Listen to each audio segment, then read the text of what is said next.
Hello and welcome everyone. My name is Vidhi. Welcome to Texas Cyber Summit. Today we are going to talk about a very interesting topic which I'm not sure many of you would have come across it before this. Um, the topic is situation, and it's we're going to see how we can bring in more automation when we are doing security test automation, when we are doing security assessments.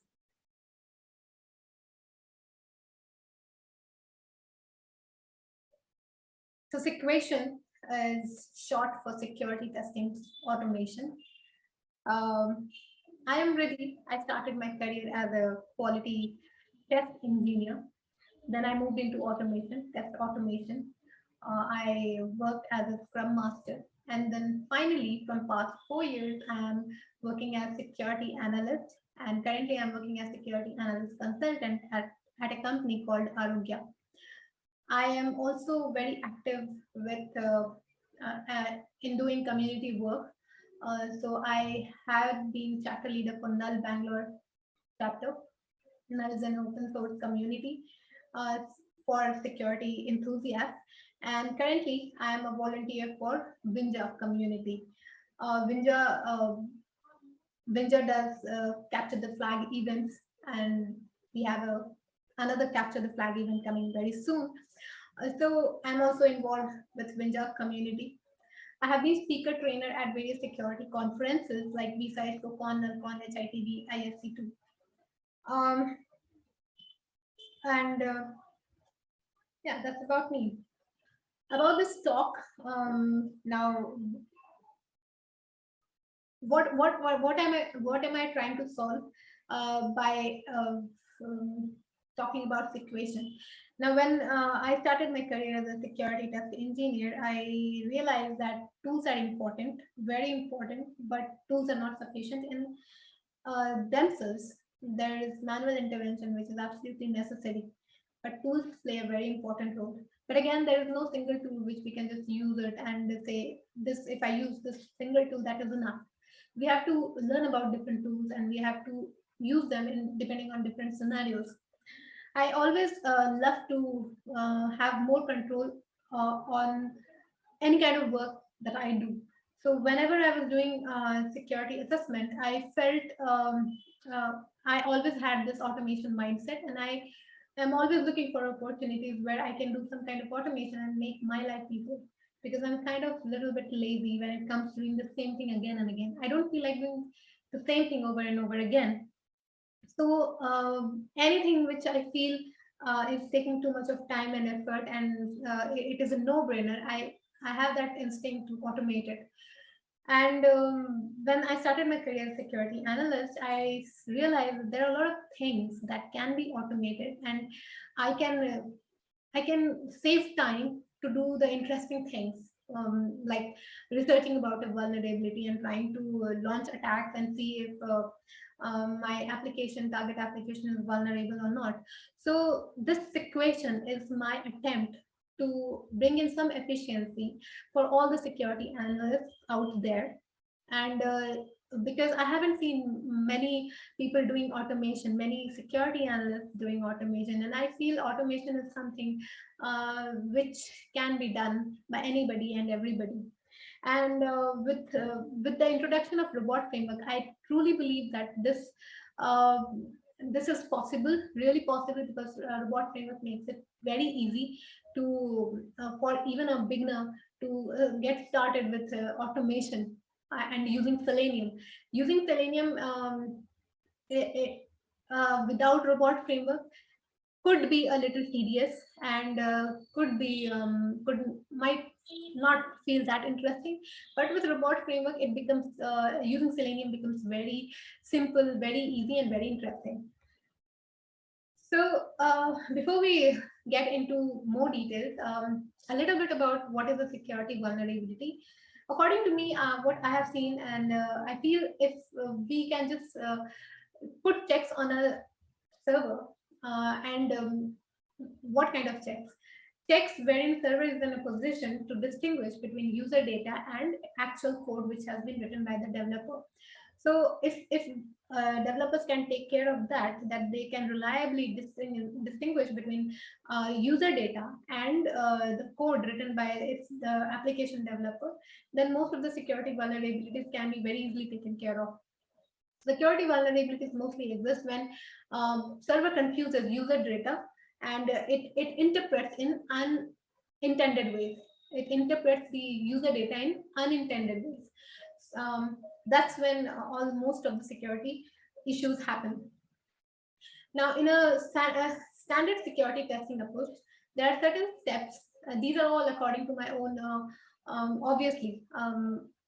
I have learned things by reading articles on the internet, by interacting with people, and mostly Stack Overflow and so many blog posts. And after going through everything, all the content that's out there, whatever I'm going to talk about today is out of my own experience, and these are all my own conclusions. So, according to me, a standard security testing approach has these 6 steps. First, we try to browse the application. Whenever there is a target application, we try to see how many pages are there, how many web pages are there, is there anything sensitive in the source code, how many forms are there. We try to fill the form, we try to submit it, how many links are there, we try to click all the links, and we crawl the website, we try to map each and every link available, and then we intercept the raw request and response. We try to analyze and see if there are how many input parameters are there in URL, in request headers, in request body, and we try to prepare the payload according to what we are observing in the raw requests and responses. And once the payload is ready, we try to launch attacks. We try to launch targeted attacks, and then if we see something sensitive being returned by the server, we try to confirm if whatever we have seen is just a one-time thing or is it replicable. Can we replicate that issue? Is there any definite steps to reproduce that issue? Once we have confirmed all the security vulnerabilities that we found, we prepare a report, right? And finally, we submit the report to the client. So this is a standard security testing approach. And now in this approach, the things which I strongly believe can be automated is the browsing part and the reporting part. So what are we doing when we are browsing? We are going through the application, we're trying to basically crawl the application, and while we are crawling, we are trying to collect certain data, and so that we can analyze them later. Analyze, obviously, that analyze, it is not recommended to fully automate it. Yes, certain aspects can be automated, but analysis, human intervention is definitely required. But this browsing part and reporting part, which takes maximum effort, and which is, I think, the most boring part of any security assessment, these can be automated for sure, and that's what we are going to see how we can do that. Now, place of security in SDLC, SDLC, software development life cycle. In traditional software development, security feels like a bottleneck because it is generally done towards the end of the development process after the application is ready. Of course, even if you do some kind of security testing before the development work is completed, there will be a final round of testing, security testing, which will be required after the development is done, completed, right? And if once the development is done and if we find some security vulnerability, fixing that issue becomes costly, because code needs to be fixed, then a new build has to be pushed, and the entire code has to be tested again.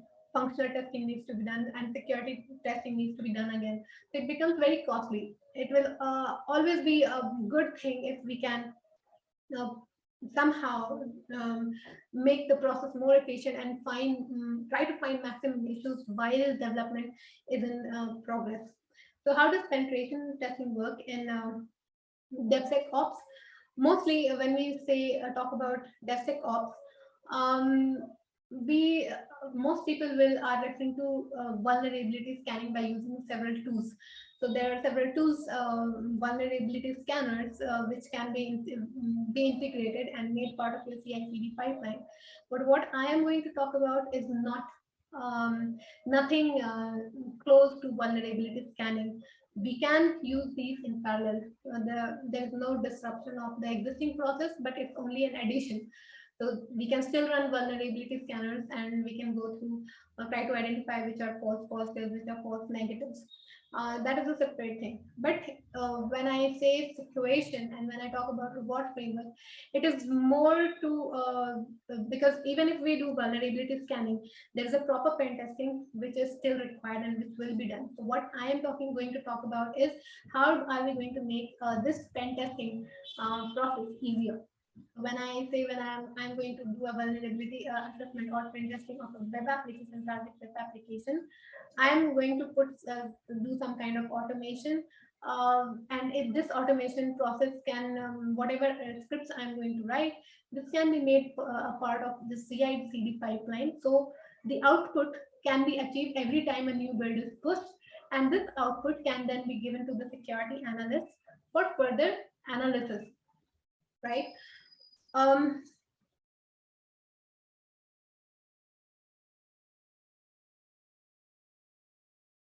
Now let's get into the specifics of robot framework.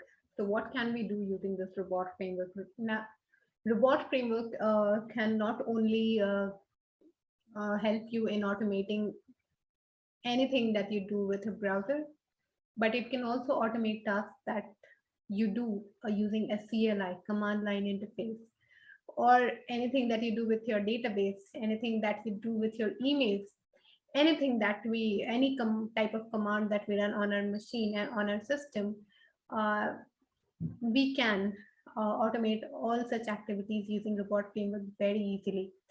How does robot framework does this? It uses various libraries. So if you have a look at the website of robot framework, you will see the libraries that are supported by robot framework. If you click on any of these, for example, let's say we are interested in Selenium library. So if I click on Selenium library, it will tell me, it will give us all the details regarding how do we uh, install the particular library, and what are the keywords that come shipped, that are shipped with this particular library, and how to use them. So all these details are very well documented, and we can access the website, go to the particular library to know more about it. So that's about robot framework. And now it's time to see things happening in action. The first thing that I want to show you is just to summarize what are the advantages of using this robot framework. Is the syntax is very easy. It's not at all complicated. If you know how to read English, this is you can as very well easily write robot test cases, and the test cases that you write the keywords that you choose, the words that you choose, um, they the quality of your the choice of your words when writing a robot keyword uh, defines the quality of your test report, which are auto generated at the end of test execution. So syntax wise, uh, you can either use the libraries and use pre-built keywords. If you're not happy with the keywords that are provided by various libraries, and if you feel that you want to write your own keyword because there are certain things that the existing keywords are unable to help you with, then you can write your own Python file, you can define your own functions, and you can define your own keywords. Once you have that function ready in Python or Java, you can import that custom library, and then you can call that function using the custom keyword. Now, keywords are human readable. Your test cases are operating system and application independent. There is no dependency as such. You can run it in Windows, you can run it on Mac or Linux. It will work equally fine. It supports both Python 2.7 and 3. Python 2 and Python 3 both are supported. And as we briefly discussed, it has pre-existing libraries and tools which can be used, and which makes it even more powerful. Capabilities can be extended by libraries implemented with Python or Java. How do we install robot framework using Python and pip? Python is a prerequisite. So these are the commands which will help you install robot framework. Now, WebDriver Manager is required if you want to run the test cases locally on your machine. But if we Dockerize the entire setup, then we can use Docker containers for Selenium WebDriver as well. Selenium containers, if we use the Docker image for Selenium, then we don't even need to install this WebDriver anymore. Now, to just give you a quick idea that what robot framework was originally designed for, let's clone the script repository, which I have already cloned, and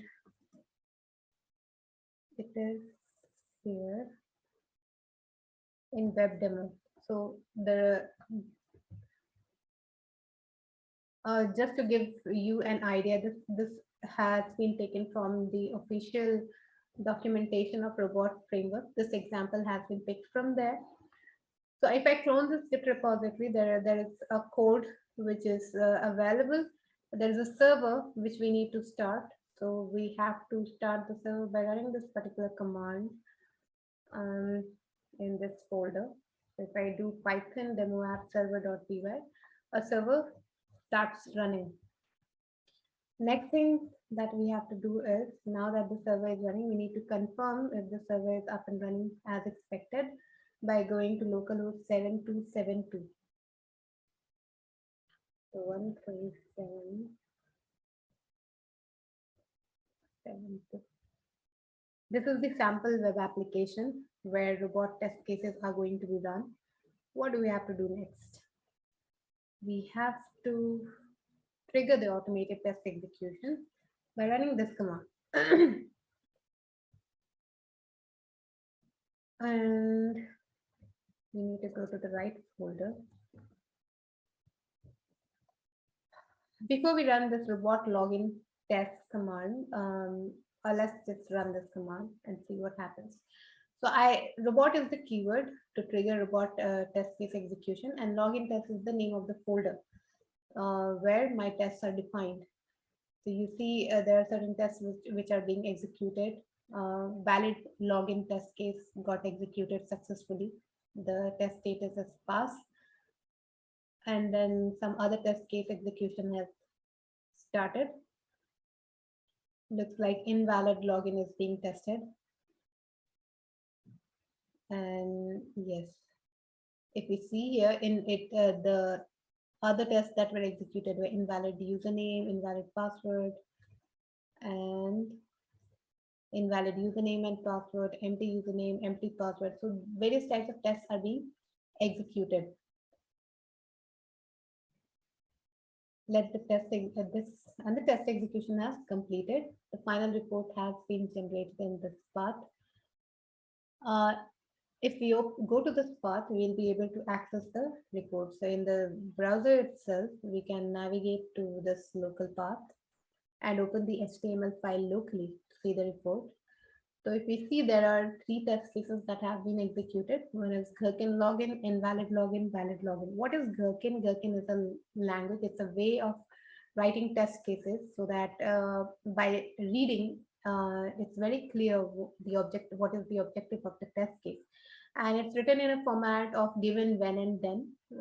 So it says given browser is open to login page. So prerequisites is browser should be opened and user should be in login page when user demo logs in with password mode. So given the prerequisite is satisfied, when user with username demo tries to log in with password mode, then something should happen. What should happen? Welcome page should open. So if this step succeeds, then I should be on the welcome page.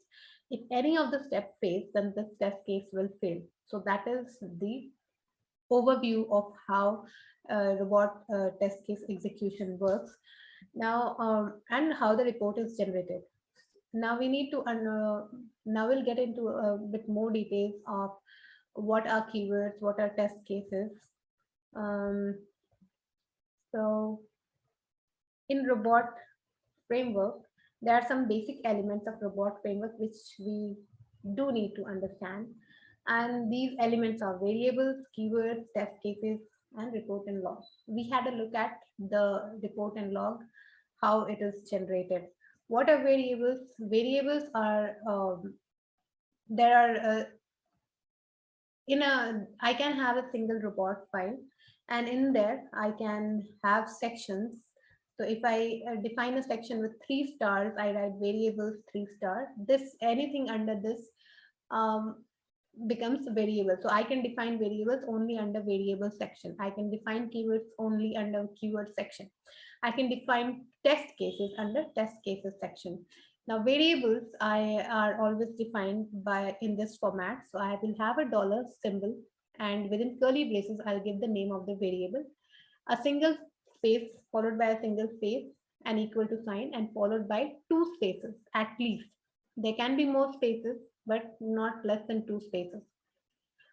If you will have less than 2 spaces, it will become part of the previous string. So 2 spaces is mandatory, at least 2 spaces, and then value of the variable. This is how variables are declared. Then in keywords, the way we write keywords is we just give a random name for the keyword. This is up to us. So line number 8, you see custom keyword. I can give it whatever text I want to, whatever I want to call this keyword, I can call. And under that, we can use either predefined keywords from the libraries that we have imported, or we can use our own custom keywords, right? And we can call the keywords. If the keyword accepts any parameters, the parameters will pass accordingly. If it doesn't, we just call the keyword. Test cases are made up of keywords. So I can again test case also, for example, in line number 12, I can give whatever text I want to define my test case. And under that, I'm going to use various keywords which will be executed as part of this test case. Ultimately, each of these keywords at the lowest level, if you are thinking, how is it working? What is being executed? A keyword can call another keyword, which in turn can call another keyword. So at the leaf level, at the lowest level, there will be a code. It could be a Python code, it could be a Java code, right? In our case, it will always be a Python code, which is going to be executed. Now let's go back to our example and try to run and understand a different scenario. This time, so the example that we saw so far was only for normal test execution. How do we leverage this for when we are doing any kind of security assessment? So there is a scenario that I'm going to show you. And the code for it is here. So in this, there is an init.sh script which I'll be executing. This init.sh, what it does, it starts an MITM dump. MITM dump is nothing but it is a proxy tool. Just like we have Zap proxy, just like we have Burp Suite proxy, similarly we have MITM proxy. MITM proxy comes in 3 forms: MITM proxy, or MITM dump, or MITM web, right? Now, in this case, you see that we are using the CLI version of MITM, which is MITM dump. MITM dump -p8080 means the proxy server will start listening on port 8080. -w will specify the file to which the captured traffic is going to be saved. If we add a plus symbol in front of the file name, it means append mode. That means if I run this command again and again, it is not going to override the file, but rather any new traffic will be appended to traffic.mitm file. And the following text represents filters. So this is MITM. In MITM documentation on the website, you'll find the filters, the format of the filters that can be applied. So here, exclamation means not, negation, and tilde u means match anything in the URL, and for these are all keywords separated by this separator, right? So it says What it means is in the URL, if you find these keywords, Firefox or OCSP or Mozilla or Google APIs, then don't include it in my traffic.mitm file. And ampersand finally is used because I want to run this in background, this command in background. If I don't run this command in background, then all the following commands will not be executed because my terminal will be blocked. Why? I can show you an example. MITM dump, if I simply run this MITM dump, now the proxy server is listening and it's waiting for traffic. And it will keep waiting until I hit Control C. Now, if at later point of time, we want to make this code as part of our CI/CD build pipeline, and there we will not have a privilege to do Control C. So what we can do is we can do MITM dump ampersand. So then it starts running in the background, and I'm free to run any other command. I'm free to use the terminal, and the next command can run while MITM is still running in the background. If I have to kill MITM, I can either bring it to foreground and then I can do Control C again, or I can also do fkill MITM dump, which is what I'm going to do in this script to automatically kill the running process. Now let's run this script. So what it does, let's just have a look at this particular command, robot -d, some path to the results folder and followed by path to app.robot file.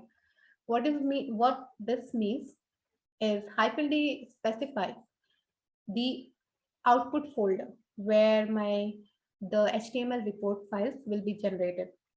So in case of robot, we have log.html, we have report.html. These files, if I don't specify -d, this is not mandatory. If I don't specify, all the files and all the screenshots that are captured will be saved in my current working directory.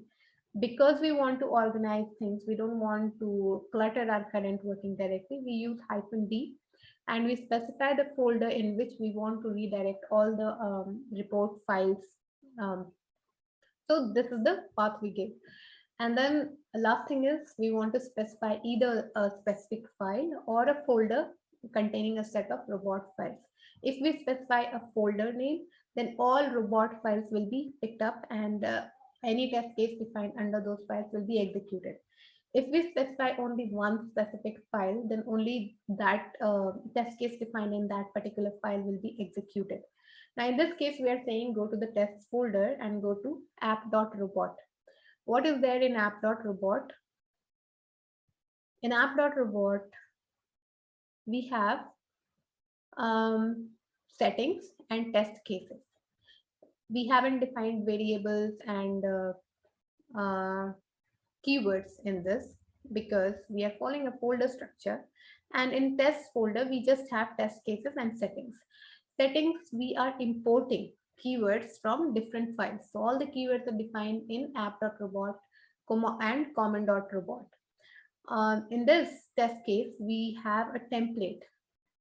We are using a template called crawl. And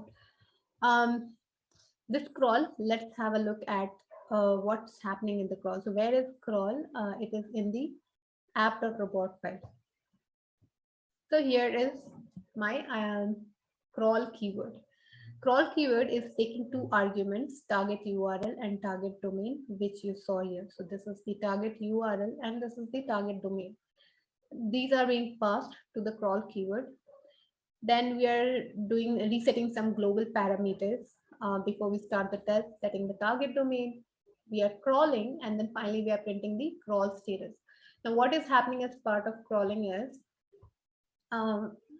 we are again checking first whether whatever URL we are looking at this point of time, is it in scope or not? How we define if it is in scope or not? If I do Control B, it takes me check if URL is in scope.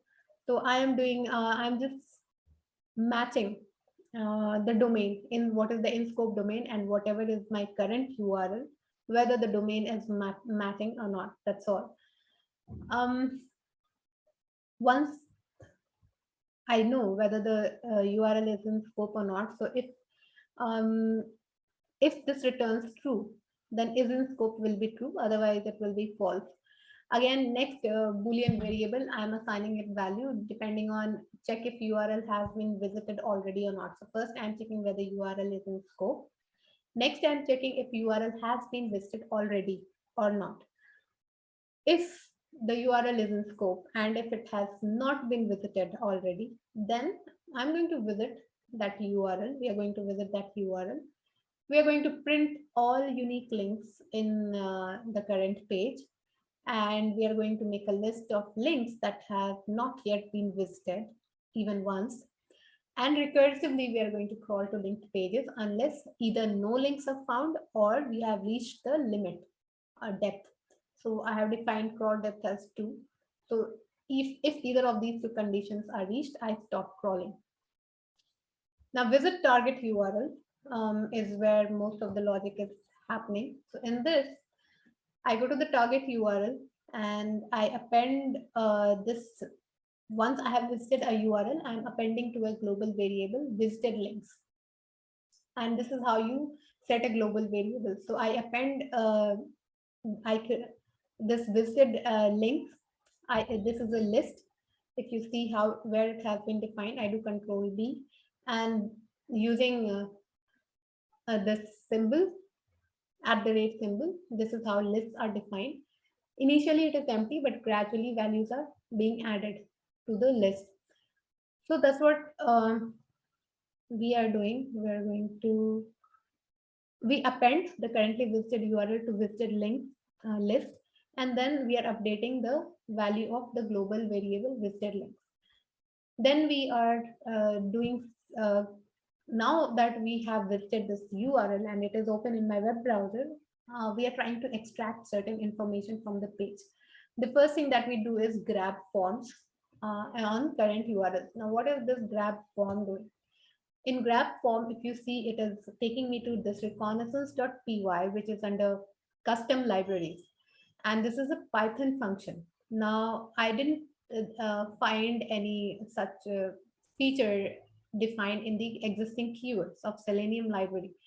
So I found it more easy to define my own function in Python and call it in robot framework. So this is a very usual way of writing Python functions, and I have defined a function called grab forms, and it returns the unique forms found in the current page. Once the forms have been found, I return that list of forms to robot framework, and if you see, it is all this list is saved in this unique list of forms. This variable here, it gets saved. Then I get the length of I count how many forms we have figured out in this current page. And these are just logging, just for troubleshooting purpose. All these logs have been used. This is as good as using the print statement. If the length is greater than 0, which means if we have discovered some forms, then we are going to do something about it. If we have not found, then we are going to go ahead with some other checks like grab hyperlinks and do other things. If we have found forms, then we are going to append it to all discovered forms list. We are going to remove any duplicate forms found, and we are going to update the global variable all discovered forms, right? Once the forms have been the processing of forms has been done, then we are going to go to the grab hyperlinks. Any type of relative URL or absolute URL, anything that we find.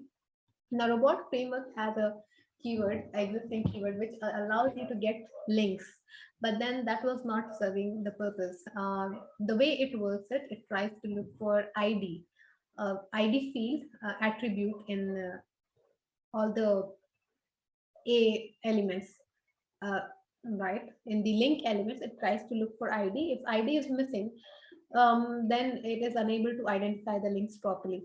So I wrote my own function, grab hyperlink. This again, it will take you to this reconnaissance.py file where another function has been defined, which is grab hyperlinks. And here again, there is a Python code which has been written. And what it does is it grabs the links using beautiful soup. It parses the page, and then it finds all the A tags, and it looks at the href value, extracts them, and then it does a URL join on it, so that if it is a relative URL, if I'm trying to convert it into an absolute URL. And finally, unique links. I'm adding all the links to set so that any duplicate value is removed. And finally, we are returning unique links from this keyword. All those links, unique links, are saved in this temporary variable, which is unique links in current page. This is a list variable. So this is saved here. And then we are doing some kind of processing to add, so all the unique links in the current page are added to the all discovered links list.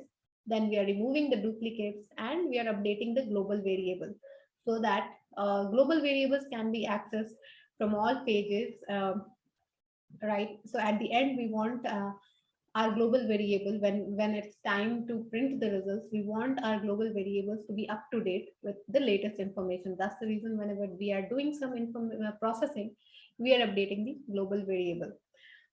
So that's it. We have updated the global variables, and then we return from the current page. Now let's run this keyword and see what happens. So we are in this particular folder, sequential equation. So right now, all the tests will be executed sequentially. So we need to get into sequential equation. And here we are going to run bash script in .sh. First, it started MITM proxy server on which is listening on port 8080.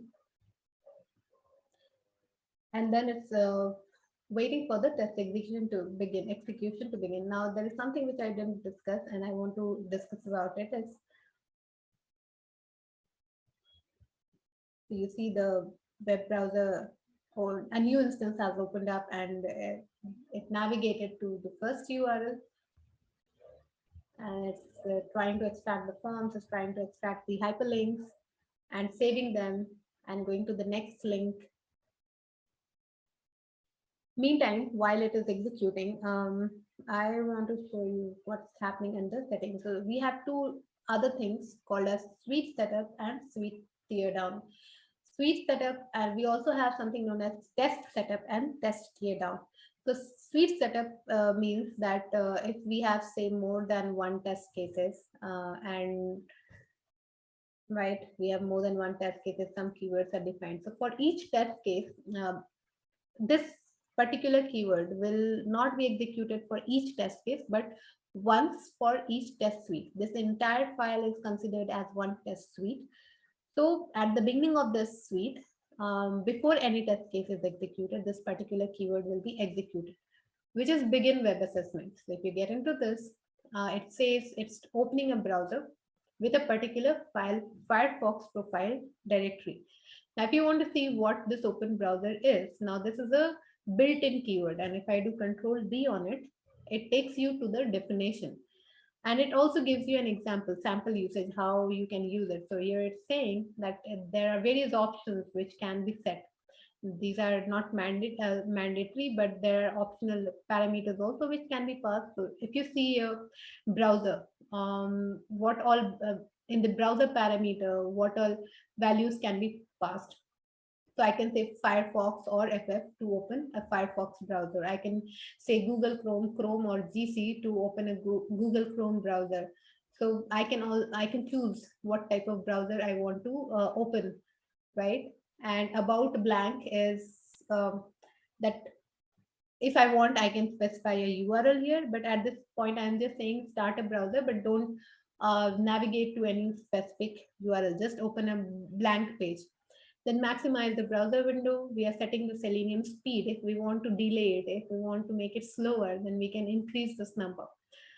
Implicit wait means that whenever Selenium is running and it By implicit wait, it means that it will wait for at least 8 seconds for elements to load. If they have not loaded and it's trying to, if it is trying to look for a particular element, then it will at least wait for 8 seconds, and timeout is 10 seconds. So even after 10 seconds, if something else page is not loaded, then it will time out and throw an error. I'm deleting all cookies. This is again just a built-in keyword. So this is what happens in begin web assessment. So before we start executing any test case, we are running this keyword. And the other keyword was um, the keyword, where is it? Sweep tear down, end web assessment. So in end web assessment, what we are doing is we're capturing the page screenshot and we are closing all the browsers, right? Now the test execution has completed, and this is what it looks like. So if you can see the output of MITM dump, how it has intercepted the traffic which is being sent to the server and the responses that we received from the server. The result HTML report has been generated in this particular path. And if we go to this path, we will be able to see what has happened. Now, this was the previous report. Let's have a look at the new report of latest test execution. So we are doing information gathering. We would have had to do all of this manually, and but we have automated this process. Now we don't, once we have defined the keywords, we are really not interested in all the other steps unless something goes wrong and we want to troubleshoot it. The only thing that we are interested in right now from is this final status. So print cross status prints certain statistics. What is it printing? It is printing visited links. So the links that my robots, our robots visited. So these are the in-scope links that were visited by the robot. And discovered but not visited links. So Robot Framework has also made a list of links that it did find, but it didn't get a chance to visit all of these links.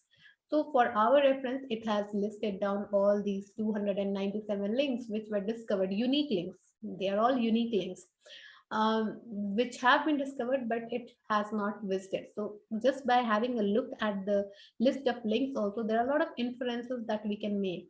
For example, if we see here, we see there's profile and then various names are being passed. Could they be username? Looks like administrator is there. And so maybe we can test for, we can try brute forcing these names to see if we discover something else which is not listed here. We can also try various types of attacks. I mean, we can, by looking at it, we get an idea of things that we can try, right? So we don't, they all look similar. We can try again, we can try to brute force different values and see how, if we discover something else, we can try, at one glance, we are able to map the entire structure of this website, right? So this is one thing. What do we have next? Out of scope links. So in out of scope links, it has captured all the links that are not in scope. So we had mentioned target URL and target domain, in scope domain. Anything which was out of scope has also been captured and in a separate list. So all these links, you see, these references are available, which can, some of them might give us an idea into what, I mean, maybe, possibly, we will definitely have to look into it, but maybe some of them could give us a hint about the kind of the server technology that is being used, or software versions that are being used. It could it could lead such information, and maybe some useful information could be gathered by having a look at the external links that are being referenced to. Then this all in scope links is a list of all total in scope links. So in case we want to run some other test cases on in scope links, we can just copy this list, or we can also programmatically save this list into a CSV file or any other format that you wish. And from there, we can pick this list and do some other processing. All discovered forms, so grab forms keyword that we ran, this is what it has captured. So there are, how many forms? There are 9 forms which have been discovered from the links that have been visited. there might be more forms in links that have not yet been visited. So at one glance, we are able to see what type of forms are we dealing with, what type of attributes are being passed, right? Form attributes, if we want to, this is like entire form element have been captured for us to have a quick glance. If we want to extract anything specific, we can do that as well. So this is a very small example, of what can be done using robot framework in context of security testing. And there is much, much more that we can do. And it all can be defined depending on the specific scenario of your target application that you are dealing with. This particular scenario that I just showed, this exact test case can be run on any type of web assessment, because all it is doing is it is opening the target URL and just clicking on the links and capturing some information, saving it for easy analysis. We are going to build on top of this and see what else can we extract. Yeah. So, but before that, also want to introduce you to Pabbit. So right now, what we did is we had a look at just one URL and how much time did it take? It took 3 minutes for this entire processing to happen and to generate the report. Now, in 3 minutes, we gathered so much of information. What if there are more URLs? If we keep scroll through them sequentially, it might not be very efficient. It might take a lot of time. So to improve our efficiency, it will still be faster than what we try to do manually. But if we still want to be more efficient, we can use something known as Pabbit. Pabbit is a parallel executor. So for that, we will get into this parallel equation, and let's have a look at the scripts here. So what I'm going to do is I'm going to open the new project.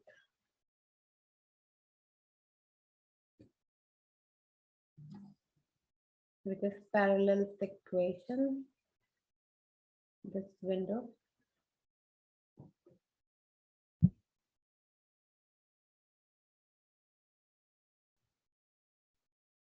Takes a while to load, so let it load.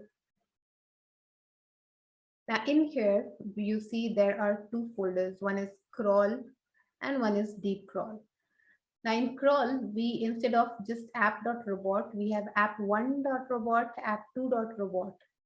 So in app1.robot is the same what we executed just now. App2.robot, there is a different URL. If it was possible for us to put this both the URLs under a single file, but why have I created two files? Just to demonstrate how parallel processing works. So with Pabbit, let's have a look at the bash scripts that we have here. So init.sh, this is the same that we saw just now. So we are going to have a look at init.pabbit. Now in init.pabbit, what is different is this step is the same. We are starting MITM proxy server, and then we are just cleaning the output and results folder. We don't want any previous files to exist, so we are deleting all the existing output files. And then we are running this command pabbit with various parameters. What is, so there is a two command you see. So what first command does is, now pabbit lib test, this is how we call pabbit pabbit lib, and these are optional. By default it starts, I think, 2 processes. If you want to use more number of parallel processes, this is how we can specify by using this parameter processes, and whatever number of processes we want to execute in parallel, we can put here. Test levels split. What this means is, for this, I'll have to open the other, this parallel test one. Yeah. Test level split means, as we saw earlier, whenever we are using test templates, we pass parameters, and each parameter, for each parameter, whenever the test is executed, it is considered as a new test case. So when this parameter is being picked, that is one test case. When this is picked and the test is run, it is another test case. So when the moment we specify this test level split, it means in this for the same single test case, uh, even if I comment this out, both these parameters will be picked by a new process, and the execution will happen parallelly, right? This is what it means.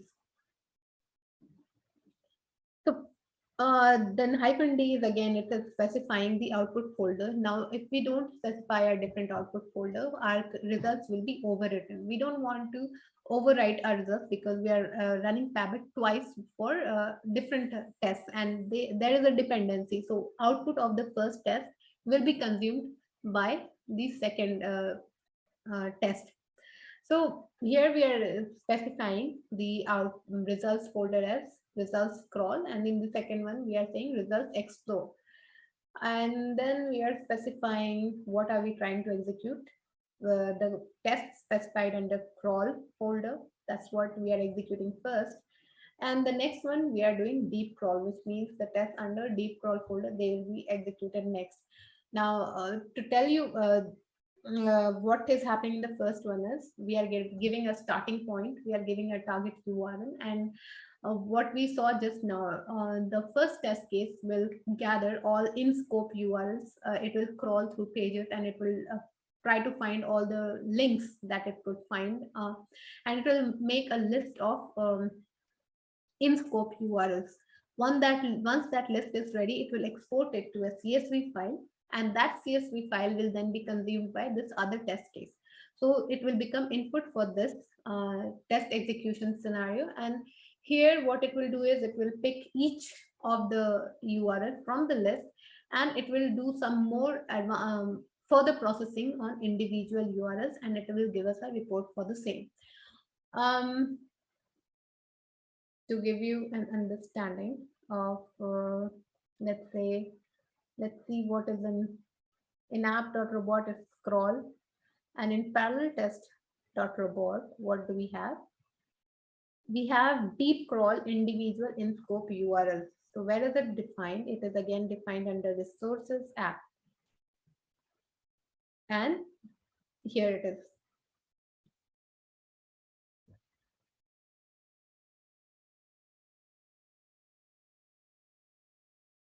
What is happening here is, let's see. Now, in case of parallel processing, it is important to use some new keywords, acquire lock, because we don't know when which process will start and what keyword it will pick up and start executing. So whenever there is a particular keyword which deals with file processing, so for example, it's trying to read some value from the file, or it is trying to write something, and we don't want same value to be picked up by two different processes, then we need to put some kind of lock, right? Transaction locks. So we are this acquire lock keyword helps us achieve that. So when we do this lock, as long as this lock is not released, no other process can execute the same step. So first, whichever process reaches here, if they acquire a lock first, you can give whatever name you want here. And when we are releasing, we need to pass the same name so that it knows exactly which lock to release. So what we are doing here is we are reading an unread link from file. So there is a file which has been generated by previous execution, and we are reading a link from that file, and we are making sure that we are reading an unread link. We are not reading the same link which has been read already. So we are doing some kind of processing, and we are reading that one link which has not been picked up yet by any process. And then we are releasing the lock. Then we go to the visit the link which has been read from the unique link which has been read from the CSV file. And then we are grabbing the source. What is get source is the pre-built keyword. What it does is it grabs the source code of the current page. We are doing grab forms. We are doing find JavaScript usage, which means we are trying to see if there is any kind of JavaScript code snippet which has been used on the page. What is it? We are grabbing it. We are searching for sensitive keywords. What are the keywords that we are searching for? Let's have a look at this variable. Control D, and it takes me, so I'm seeing if there are on this page, do we have any keyword which says admin or password or version or secret or hidden, any such thing, and it will be reported in the report. In emails, we are trying to see if there are any emails listed. So search by, we can use regular expressions. These are again keywords provided. And what are the resources that we are using here? There is a global.robot where my variables are defined. There is a common.robot where any common keywords which are common across pages, for example, begin test execution, close browser, or end test execution, such keywords are defined. Then we have crawl.robot for specific keywords specific to crawl operation. We have reconnaissance, which is custom library, that the Python library that we have written. No, so reconnaissance is contains keywords consumed from a custom library. So let's have a look at it, what it is. So we have lead source code. Again, we are anything related to reconnaissance. So on a particular page, we are trying to do some kind of processing, and all keywords related to this operation are defined here. So it's just a logical segregation. We can have everything in one file, doesn't matter, but the way, whatever way you feel comfortable, you want to segregate your keywords for easy maintainability, you can do so. So deep crawl, what we are doing is we read an unread link, and then we are trying to grab certain information. We can do search by regular expression, and finally we are logging everything, whatever we have found. So let's execute this init babbitt.sh and see what output we get. So we do bash scripts init babbitt.sh.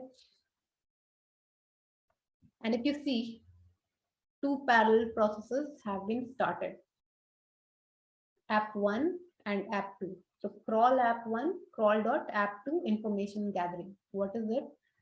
Crawl.app1, and inside app1 we have information gathering, and another process has picked up crawl app2 information gathering. And let's see how it works. So right now, first process has started.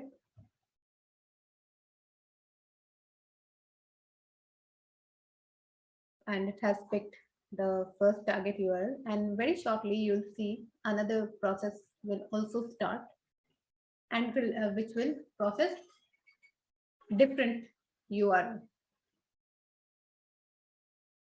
So now you see that one more process has started, and it has started executing the test cases in which were defined in app2.robot file.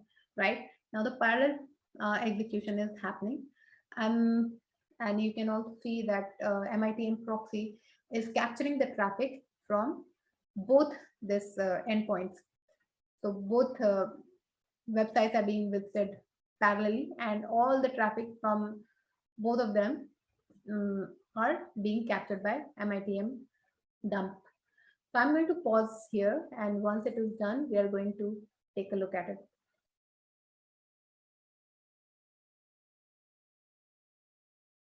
As you can see, the first set of test cases have completed, and now passed. Crawl app2 has passed, but the first one is still going on. So if we take a look at this particular bash script, yeah, you can see the first Babbitt command, this execution completed, and that's why you see this the output in crawl folder has been generated. Log.html and report.html has generated successfully, and now after waiting for 5 seconds, it is starting with next set of execution, which is going to consume the output which was generated from the first uh, round of test execution that has happened. So now second set of test cases are being executed, which is deep crawl. So deep crawl is happening. One unique link is being picked up, and um, information is being collected.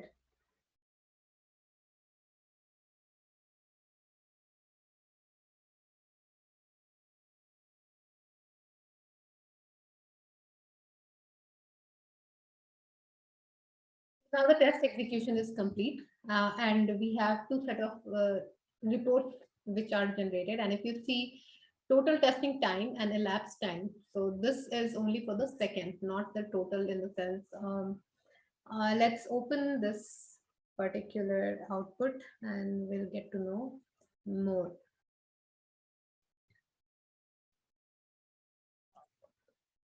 We open Explore, and we also had crawl.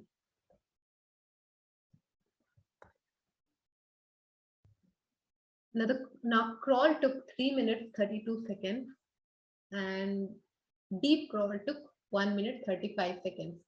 Now in deep crawl, it has not read all the URLs because it would have taken a long time. But we had just hard coded um, a few links, and we have just stopped it after reading few links. And this can be improved further. This code can be improved further to make sure that everything is read one by one, and we have the complete report available to us. But I just wanted to demonstrate here that unique links are being discovered at test case level as well. So if you see, we have parallel test 1, parallel test 2. Under each of them, we have information gathering process 1, process 2. And I just want to demonstrate that unique links have been picked up properly. So we have deep crawl individual in scope URL. This is first. And go to current URL. Current URL, if you see, it is the main web link. And then under deep crawl individual in scope URL, current URL, this is different. So first is defend the web.net, second is demo testfire.net. Let's see here. We have again defend the web.net, different path. And under this one, we have demo testfire, different path. Similarly, for these also, we will have different links, and yeah, all these links were picked up, information was gathered, and report was generated in 1 minute and 35 seconds. So this is a demo. There are many more demos that I can show you, but because we are already short of time, I just quickly want to sum up a few things. So this is from my GitHub repository. What I showed you, I planned for 4 scenarios. The two scenarios that I demonstrated today is one is basic flow, wherein I create an app.robot file and run robot app.robot command, and we get a report generated. Then we introduced MITM proxy.